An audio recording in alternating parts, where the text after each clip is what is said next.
Good morning बच्चों। आज हम कक्षा 11 में भारत का संविधान सिद्धांत और व्यवहार पाठ्य पुस्तक में अध्याय 8 स्थानीय शासन पढ़ रहे हैं। आज अपने टॉपिक चल रहा है बच्चों, भारत में स्थानीय शासन का विकास।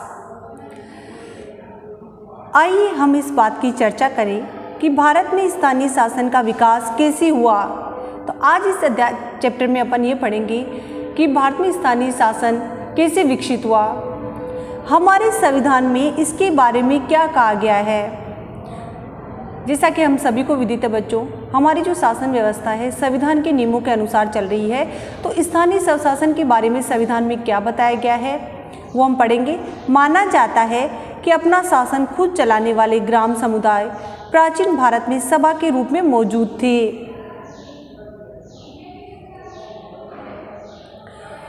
हम प्राचीन भारत की बात करते हैं बच्चों, तो उस समय भी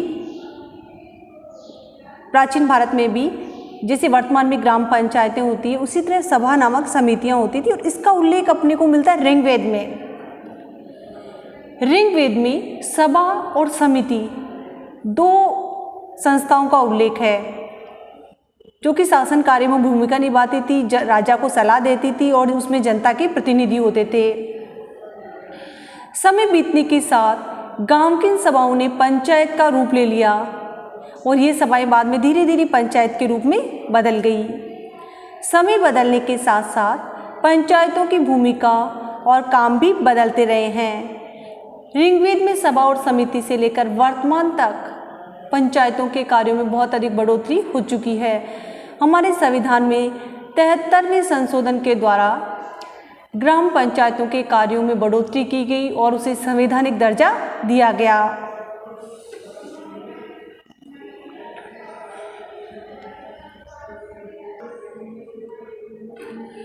आधुनिक समय में स्थानीय शासन के निर्वाचित निकाय, निर्वाचित अर्थात जनता के द्वारा चुने हुए, सन 1882 के बाद अस्तित्व में आए।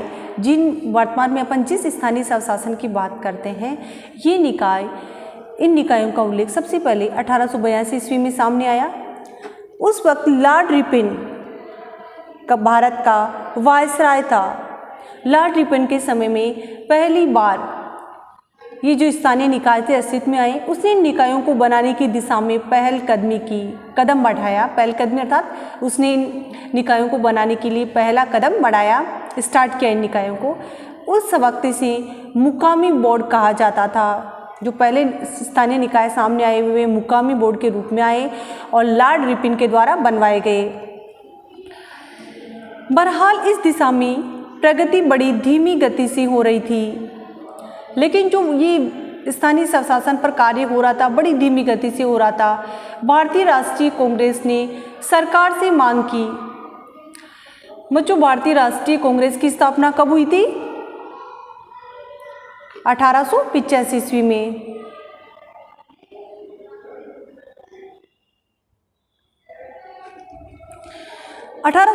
ईस्वी में भारतीय राष्ट्रीय कांग्रेस की स्थापना हो चुकी थी और सरकार से इसने मांग की कि सभी स्थानीय बोर्डों को ज़्यादा कारगर बनाने के लिए वह जरूरी कदम उठाए।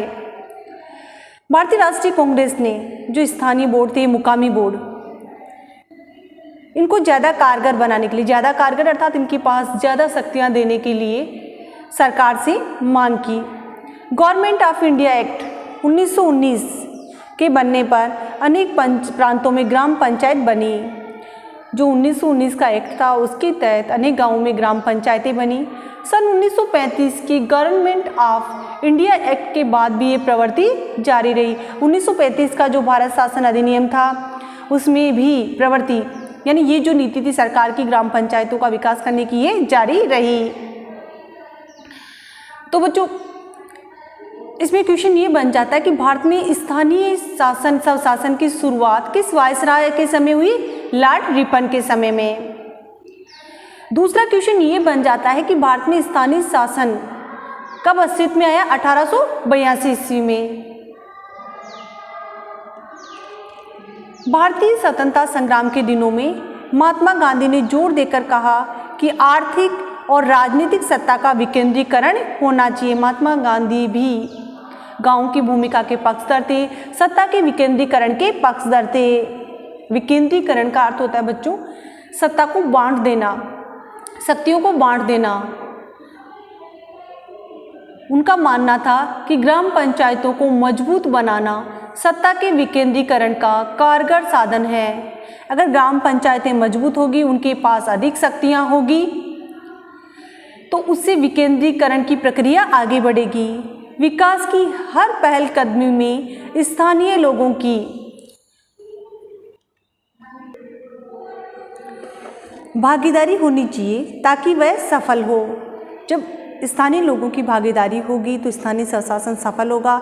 इसलिए पंचायत को सहभागी लोकतंत्र को स्थापित करने के साधन के रूप में देखा गया। सहभागी, जिसमें जनता अपनी भूमिका निभाती है, सहभागिता करती है।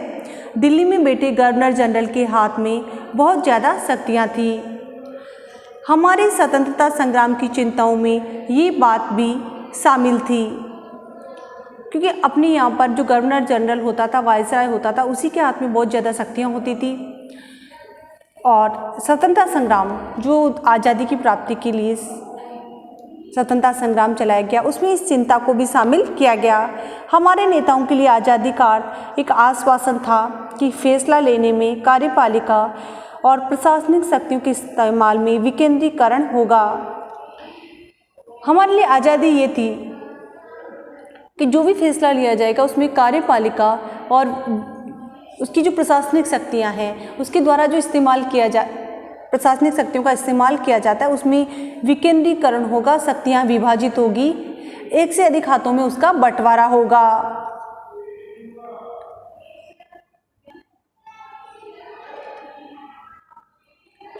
भारत की आज़ादी का मतलब होना चाहिए समूचे भारत की आज़ादी। आज़ादी की शुरुआत सबसे नीचे से होनी चाहिए। इस तरह हर गांव एक गणराज्य होगा। इसका मतलब ये है कि हर गांव को आत्मनिर्भर और अपने मामलों को खुद निपटाने में काबिल होना पड़ेगा। अनगिनत गांवों से बने इस ढांचे में आगे की ओर फैलते और ऊपर चढ़ते दायरे होंगे। जीवन एक पिरामिड की तरह होगा जिसमें शीर्ष आधार पर टिका होगा। महात्मा गांधी ने कहा है। तो इसमें बताया गया है कि बच्चों भारत के लिए आज़ादी का मतलब क्या होगा, पूरी संपूर्ण भारत की आज़ादी। और इसकी शुरुआत कहाँ से होगी, सबसे निचले स्तर अर्थात गांवों से। हर एक गांव में गणराज्य होगा, आत्मनिर्भर होगा। गणराज्य का अर्थ समझते हो बच्चों, जहां पर जो सर्वोच्च प्रतिनिधि होता है जनता द्वारा निर्वाचित होता है। आत्मनिर्भर, जो सक्षम होगा, अपने मामलों को खुद निपटा सकने काबिल होगा। और जो ये अनगिनत गांव होंगे, इन गांवों से बने ढांचे के द्वारा हम ऊपर बढ़ेंगे। एक पिरामिड की तरह होगा, सबसे नीचे गांव, फिर गांव बहुत सारे गांवों से मिलकर के ब्लॉक, ब्लॉक के बाद में जिला, फिर राज्य और फिर केंद्र। और इसमें शीर्ष आधार पर टिका होगा। शीर्ष आधार पर सबसे नीचे गांव होंगे और सबसे ऊपर देश। शीर्ष आधार पर टिका होगा। ये महात्मा गांधी की सोच थी। महात्मा गांधी भी यही चाहते थे कि गांव आत्मनिर्भर हो, सक्षम हो, अपने मामलों को खुद निपटा सके, गांव के पास शक्तियां हो। जब संविधान बना तो स्थानीय शासन का विषय प्रदेशों को सौंप दिया गया। संविधान बन गया और स्थानीय शासन का विषय किसमें चला गया, राज्यों को। प्रदेश अर्थात राज्यों को सौंप दिया गया। संविधान के नीति निर्देशक सिद्धांतों में भी इसकी चर्चा है। अपने संविधान के भाग 4 में नीति निर्देशक सिद्धांत दिए गए हैं जो कि राज्य के लिए मार्गदर्शक हैं, पथ प्रदर्शक हैं। और इसमें कहा गया है कि देश की हर सरकार अपनी नीति में इसे एक निर्देशक यानी आदेशक तत्व मानकर चले। और इन सिद्धांतों को मतलब मार्गदर्शक नहीं होता है, निर्देशक अर्थात मार्गदर्शक। जैसा कि आपने अध्याय 2 में पढ़ा, राज्य के नीति निर्देशक सिद्धांतों का अंग होने के कारण संविधान का ये प्रावधान अदालती वाद के दायरे में नहीं आता और इसकी प्रकृति प्रधानतः सलाह मशविरे की है। बच्चों अपने चैप्टर नंबर 2 में पढ़ा था कि राज्य की जो नीति निर्देशक सिद्धांत हैं ये इसके लिए, इनकी प्राप्ति के लिए हम अदालत में वाद दायर नहीं कर सकते। मौलिक अधिकारों के लिए वाद दायर कर सकते हैं, लेकिन नीति निर्देशक सिद्धांतों की पूर्ति के लिए अदालत में नहीं जा सकते। और जो इनकी प्रकृति है सलाह मशविरे की, एक आदर्श की है, मार्गदर्शक की है, राज्य के लिए एक मार्गदर्शन या सलाह के रूप में कार्य करते हैं कि राज्य अपनी नीतियां बनाते समय नीति निर्देशक सिद्धांतों को ध्यान में रखेगा। और नीति निर्देशक तत्वों में जो अनुच्छेद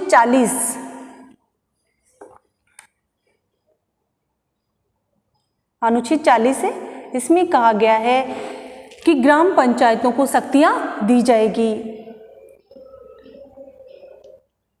और ग्राम पंचायतों को शक्तियां देना राज्य सरकार का कार्य होगा, संविधान का कार्य होगा। इसीलिए इसी अनुच्छेद को ध्यान में रखते बाद में 73वें संविधान संशोधन के द्वारा जो स्थानीय स्वशासन है, पंचायती राज है, इनको संविधान में दर्जा दिया गया और इनके कार्यों में बढ़ोतरी की गई। ठीक है बेटा।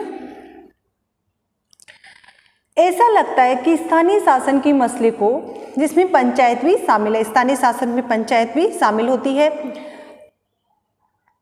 संविधान में यथोचित उचित स्थान, यथोचित का अर्थ होता है उचित स्थान, महत्व नहीं मिला। अर्थात पंचायतों को संविधान में उचित स्थान या महत्व नहीं मिला। क्या आप जानते हैं कि ऐसा क्यों हुआ? यहाँ कुछ कारण बताए जा सकते हैं।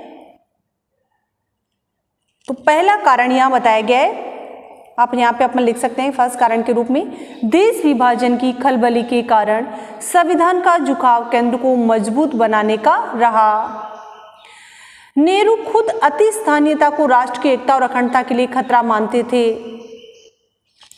दूसरा, संविधान सभा में डॉक्टर BR अम्बेडकर के नेतृत्व में एक मजबूत आवाज उठ रही थी। इनका कहना था कि ग्रामीण भारत में जाति पाति और आपसी फूट का बोलबाला है। स्थानीय शासन का उद्देश्य तो बड़ा अच्छा है, लेकिन ग्रामीण भारत के ऐसे माहौल में ये उद्देश्य ही मटियामेट हो जाएगा। तो वो जो हमारा संविधान है, इसमें पंचायती राज या स्थानीय शासन को उचित स्थान नहीं मिलने के जो कारण बताए गए, पहला कारण ये है, हमारे देश में जो माउंटबेटन योजना थी, उस योजना के तहत एकदम से भारत दो टुकड़ों में विभाजित हो गया, भारत और पाकिस्तान। तो देश विभाजन की खलबली, एकदम से कोई कार्य होता है तो खलबली मच जाती है, उथल पुथल मच जाती है। तो इस उथल पुथल की स्थिति के कारण, देश विभाजन को झेलने के कारण हमारे संविधान निर्माता थे, उनका झुकाव केंद्र को मजबूत बनाने का रहा। जो केंद्र सरकार है, केंद्र को अधिक शक्तियां दी गई ताकि वापस ऐसा कोई विभाजन नहीं हो। जो प्रथम प्रधानमंत्री थे पंडित जवाहरलाल नेहरू जी, वो भी स्थानीयता को यानी स्थानीय शक्तियां अधिक देने को राष्ट्र की एकता और अखंडता के लिए खतरा मानते थे। वो सोचते थे कि फिर से कहीं भारत का विभाजन नहीं हो जाए, भारत टूट नहीं जाए, क्योंकि उस समय देश की परिस्थितियां ऐसी थी। दूसरे, संविधान सभा में जो प्रारूप समिति के अध्यक्ष थे डॉक्टर भीमराव अंबेडकर, उनका भी कहना था कि उस समय जो कि ग्रामों की स्थिति, उसमें यह था कि जाति पाति का बोलबाला अधिक था, छुआछूत प्रथा विद्यमान थी। तो वो ये सोचते थे कि अगर स्थानीय शासन का उद्देश्य तो अच्छा है, लेकिन अगर स्थानीय नेताओं को शक्तियां दी जाएगी तो उसका दुरुपयोग होगा और जो सुवर्ण जातियां हैं वो इनका उपयोग करेगी पिछड़ी जातियों को दबाने के लिए। मटियामेट यानी धूमिलोना। तो ऐसी स्थिति में हमारी स्थानीय शासन को अधिक महत्व नहीं दिया गया, उचित स्थान नहीं मिला। बहरहाल किसी भी सदस्य ने विकास योजनाओं में जन भागीदारी के महत्व से इनकार नहीं किया। संविधान सभा के बहुत से सदस्य चाहते थे कि भारत में लोकतंत्र का आधार ग्राम पंचायत हो, लेकिन उन्हें इस बात की गहरी चिंता थी कि गांवों में गुटबाजी तथा अन्य बुराइयों के मौजूद होते ऐसा करना शायद ठीक न हो। हमारी जो संविधान सभा थे उसके बहुत सारे सदस्य चाहते थे कि हमारे लोकतंत्र का आधार ग्राम पंचायतें बने, लेकिन उस समय गांवों में गुटबाजी का माहौल और उन्हें ऐसे लगता था कि कई ऐसी चीज़ें थी जैसे छुआछूत अपन जिसको कह सकते हैं, तो उसके कारण उन्हें गाँवों को अधिक शक्तियाँ अर्थात स्थानीय स्वशासन को अधिक शक्तियाँ देना उचित नहीं लगा। तो बच्चों, अपन ने स्थानीय स्वशासन के सामने हमारे स्थानीय शासन को उचित महत्व क्यों नहीं मिला, इसके बारे में ये जो 2 टॉपिक पढ़े हैं आपको समझ में आ गए होंगे।